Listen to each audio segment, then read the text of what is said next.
Beberapa hari kemudian, sebuah video menjadi viral di internet, menampilkan seorang pria berbaju putih. Di latar belakang terdengar suara. Ketika debu telah mereda, seorang pahlawan akan naik ke panggung. Ia adalah perwujudan kekuatan itu sendiri. Pelindung kota yang tak kenal takut, Tan Long sang manusia berevolusi bintang 4. Dengan tubuhnya yang berkilau dari logam, dia akan merobek kegelapan dan menghancurkan segala bahaya. Setiap tebasannya adalah langkah menuju kebebasan. Setiap kemunculannya menebar rasa takut di hati kejahatan. Seorang pria sejati tidak pernah menoleh untuk melihat ledakan di belakangnya, karena dia tahu bahwa pertempuran sejatinya ada di depan. Soraklah untuknya. Berikan tepuk tangan untuknya. Setiap suara kalian memberinya kekuatan untuk terus maju. Mari kita saksikan legenda Tianlong. Seorang wanita menunjukkan video tersebut kepada Chen, mengatakan bahwa itu adalah video pendek yang mereka rekam untuk Biro Tugas Khusus Kota Shenwei. Dan kini mereka sudah memiliki beberapa ratus ribu pengikut di aplikasi mereka. Dia menunjukkan video lain tentang seorang pendekar pedang yang membelah sebuah bus dengan pedangnya, sambil berkata kepada Chen bahwa itu adalah Kapten Bintang 5 dari Biro Kota Jinghai dan bertanya, "Keren kan?" Dia memberitahu Chen bahwa video-video viral seperti ini bisa menghasilkan beberapa juta dengan mudah dan membuatnya pun sangat gampang. Namun, Chen menjadi sangat gugup saat menonton video-video itu dan bertanya kepada wanita itu, apakah video-video tersebut dibuat menggunakan efek khusus. Wanita berambut hitam itu menjawab tidak sepenuhnya dan mengatakan bahwa aplikasi mereka bisa mengaktifkan filter hanya dengan satu ketukan, yang secara otomatis membuat gerakan Chen tampak jauh lebih hebat. Dia menjelaskan bahwa semua aplikasi semacam ini memang dibuat untuk membantu individu berevolusi mempromosikan diri mereka agar dapat memperoleh kepercayaan publik. Itulah mengapa mereka telah menandatangani kontrak dengan banyak biro tugas khusus dan individu berevolusi belakangan ini. Namun, Chen masih ragu. Melihat Chen masih bimbang, wanita berambut hitam itu berkata kepadanya, "Kau adalah selebriti yang sangat ingin mereka kontrak. Lagi pula, pemerintah telah mengakui dirimu sebagai orang pertama dari generasi baru individu berevolusi."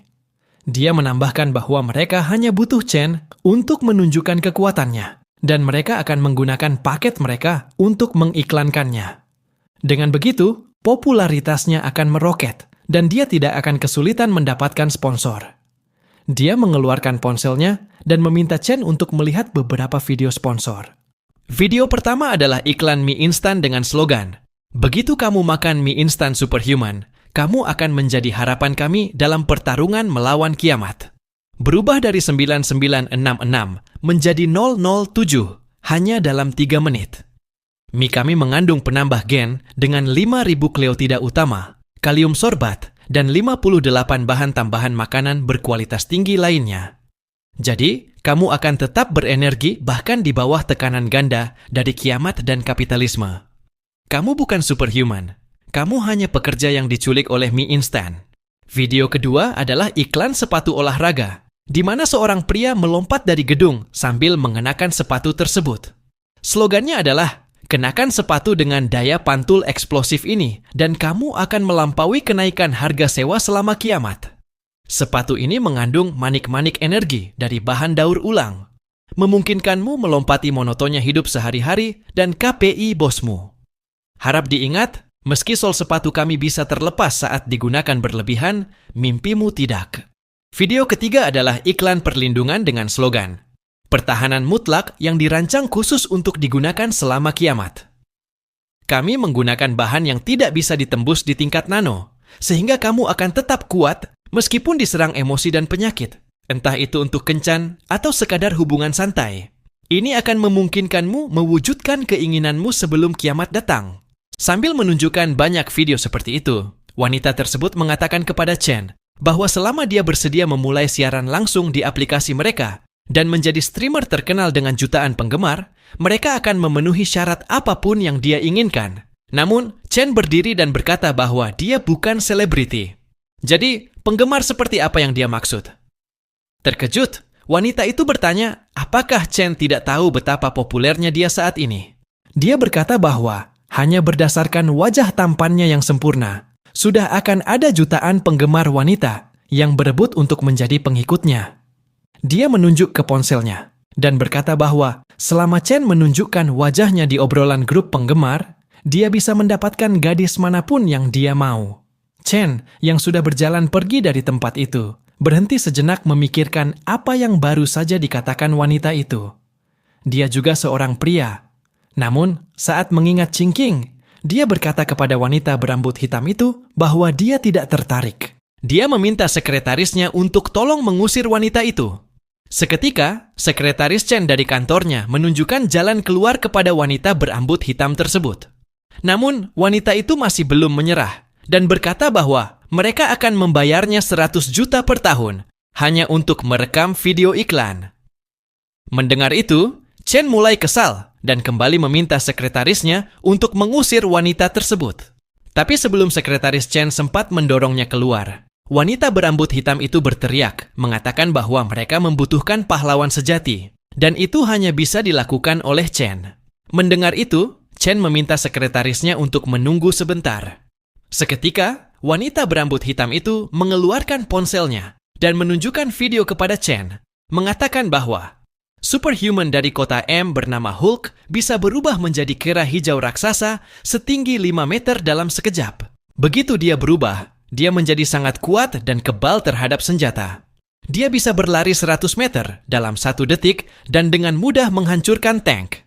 Dia berkata bahwa bagi penduduk kota M, Hulk adalah dewa mereka. Dia menunjukkan video lain dan berkata bahwa serupa dengan itu ada superhuman dalam tentara negara Yeki yang bernama Yali Shonda Anda. Tangan kirinya bisa berubah menjadi pedang raja, dan satu videonya saja telah ditonton 500 juta kali. Orang-orang memanggilnya pedang manusia, dan dia adalah jenderal legendaris kota Wei. Dia terus menunjukkan banyak video kepada Chen, mengatakan bahwa ada seseorang yang bisa berubah menjadi api di kota F, dan seseorang yang bisa membekukan udara itu sendiri di kota D. Ada seorang transformator di kota J, yang bisa meregangkan tubuh seperti karet dan melompat di antara gedung, dan seseorang yang bisa menjadi tak terlihat. Setelah menunjukkan semua video itu, wanita berambut hitam itu berkata kepada Chen bahwa adalah hal yang wajar jika orang-orang biasa dipenuhi rasa takut dan ketidakpastian menghadapi kiamat. Maka dari itu, mereka butuh seorang pahlawan sejati. Pahlawan yang bisa membuat mereka merasa aman dan memberi harapan. Dia mengatakan bahwa, seperti halnya Hulk dari kota M dan Yali Shonda Anda dari kota Y yang telah menjadi simbol negara mereka, mereka juga butuh simbol seperti itu. Mendengar semua itu, Chen mengerti apa yang dimaksud wanita tersebut dan berpikir bahwa memperluas wilayah pengaruhnya bukanlah hal buruk, terutama sekarang ketika banyak orang mengkritiknya di internet. Chen berkata kepada wanita berambut hitam itu bahwa untuk siaran langsung jawabannya tetap tidak, tapi dia bisa mempertimbangkan untuk merekam sebuah video. Mendengar itu, wanita tersebut menjadi sangat senang. Keesokan harinya, sebuah video Chen diunggah ke internet.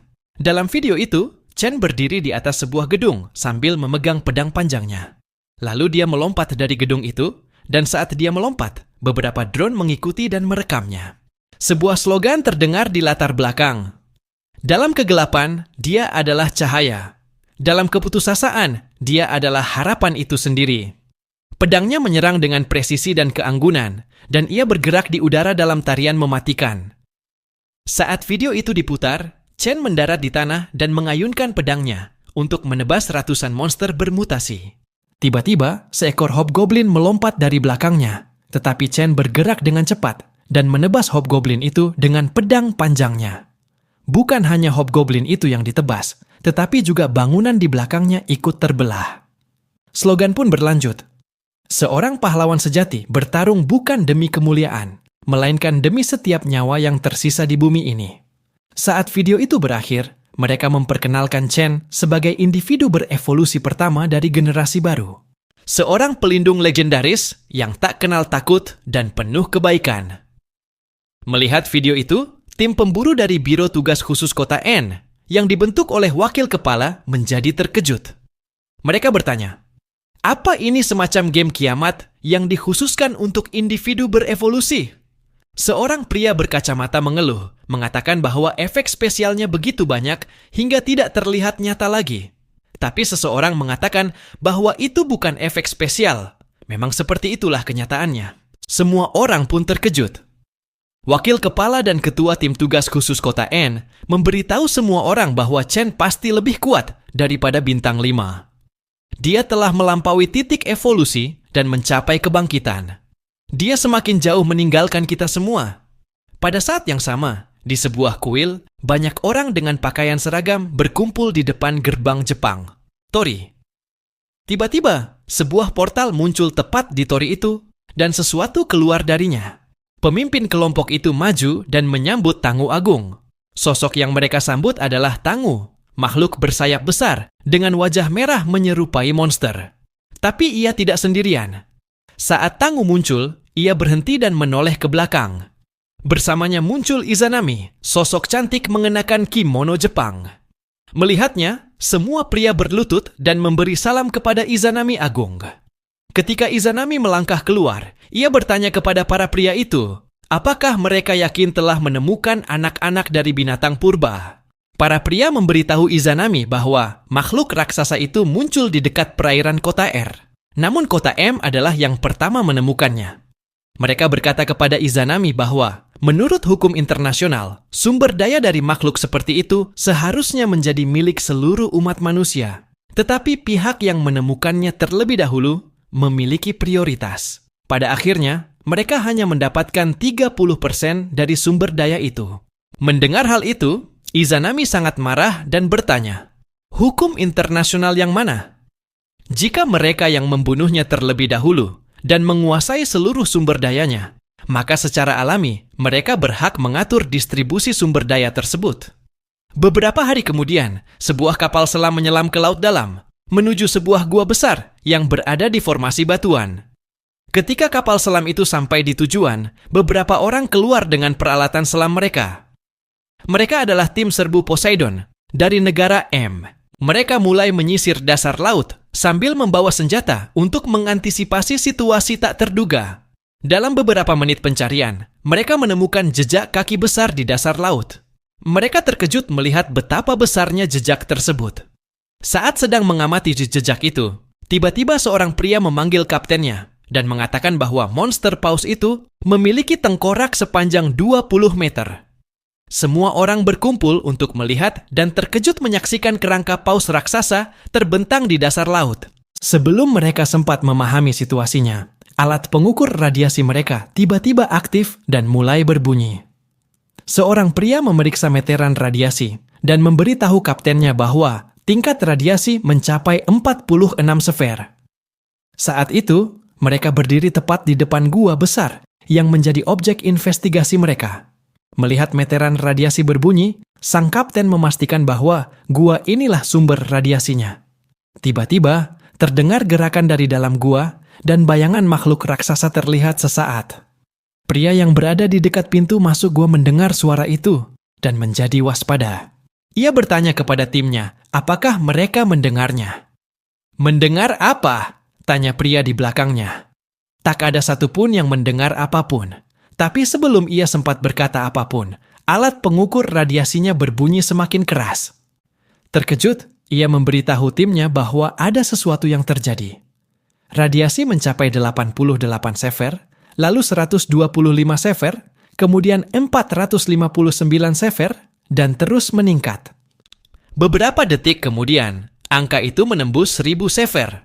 Mendengar bahwa radiasi telah melewati 1000 sefer, kapten mereka terkejut dan berkata bahwa itu tidak mungkin terjadi, kecuali mereka berada di dekat lokasi limbah nuklir. Saat ia sedang menjelaskan hal itu kepada timnya, tiba-tiba seekor Godzilla muncul dari dalam gua tempatnya beristirahat. Saat ia keluar, radiasi melonjak menjadi 1500 sefer. Semua orang terkejut, tetapi saat mereka melihat sosok Godzilla, mereka semakin terkejut dan bertanya, "Itu makhluk apa?" Beberapa jam kemudian, di rumah hantu kota Seun, wakil kepala dipanggil oleh pengelola rumah hantu karena seseorang menghilang sehari sebelumnya. Wakil kepala bertanya kepada pengelola, mengapa ia tidak langsung melapor ke polisi? Dengan wajah datar, pengelola berbohong, mengatakan bahwa ia mengira turis itu hanya tersesat dan belum 24 jam berlalu. Jadi, ia mengirim beberapa orang untuk mencari di sekitar. Namun, sebelum ia selesai bicara, wakil kepala membanting map kasus itu begitu keras hingga pengelola rumah hantu ketakutan. Wakil kepala bertanya apakah pengelola takut kejadian ini akan mempengaruhi bisnis dan keuntungannya. Mendengar itu, pengelola mulai berkeringat karena wakil kepala benar-benar mengenai sasaran. Wakil kepala mengatakan bahwa 3 orang yang menghilang malam ini, ditambah 1 kemarin dan 1 hari sebelumnya, berarti rumah hantu mereka telah menelan 5 orang yang bisa menjadi pertanda datangnya kiamat.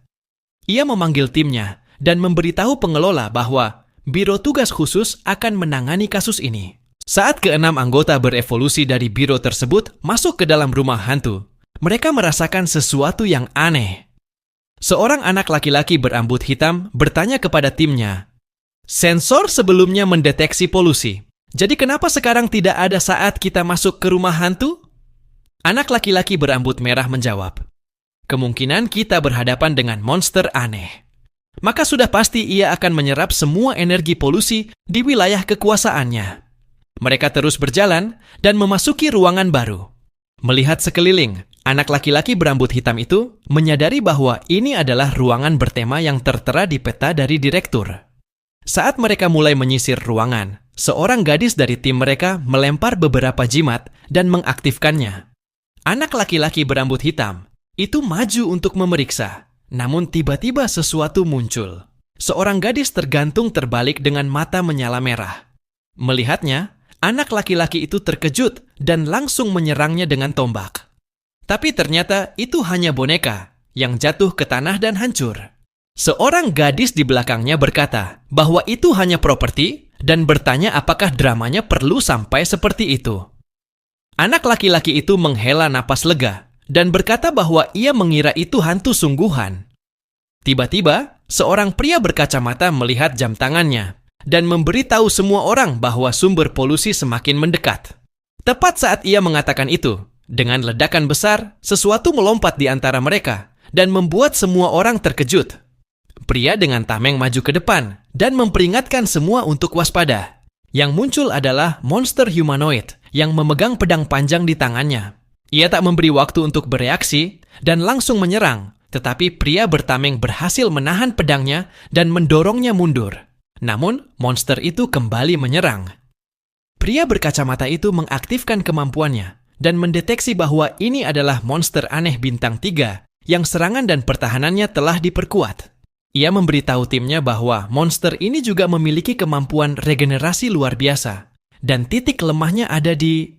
Namun sebelum ia menyelesaikan kalimatnya, anak laki-laki berambut hitam dengan tombaknya menyerang monster itu dan menusuk jantungnya sambil berkata, "Aku tidak peduli walaupun dia sudah memakan 5 orang dan jadi makin kuat. Dia tetap tak bisa melawan senjataku yang luar biasa." Saat ia menyerang, pria berkacamata menyelesaikan kalimatnya. Titik lemahnya adalah kepalanya. Mendengar itu, anak laki-laki itu terkejut karena ia menyerang jantung, dan sekarang ia berada tepat di jangkauan serangan monster. Pria berkacamata menjadi frustrasi dan bertanya, "Titik lemahnya di kepala. Kenapa malah kamu serang jantung?" Tapi tiba-tiba, seseorang menembak. Tembakan itu mengenai kepala monster. Tembakan tepat sasaran. Gadis itu adalah orang yang pernah diselamatkan Chen sebelumnya. Setelah menembak monster itu, ia tersenyum dan dengan gaya berkata, "Cukup mengecewakan untuk monster aneh bintang 3. Mati hanya dengan 1 peluru." Mendengar itu, anak laki-laki berambut hitam menjadi sangat kesal. Ia berteriak kepada gadis itu bahwa tombaknya lah yang membatasi gerakan monster. Kalau tidak, bagaimana dia bisa punya kesempatan menembak? Pria berkacamata maju untuk menenangkan mereka, berkata, "Kita satu tim." Dan semua orang bekerja sama. Kemudian, pria bertameng meminta gadis pemilik jimat untuk memeriksa sekeliling. Jika tidak ada lagi sumber polusi, mereka harus kembali dan melapor kepada kapten.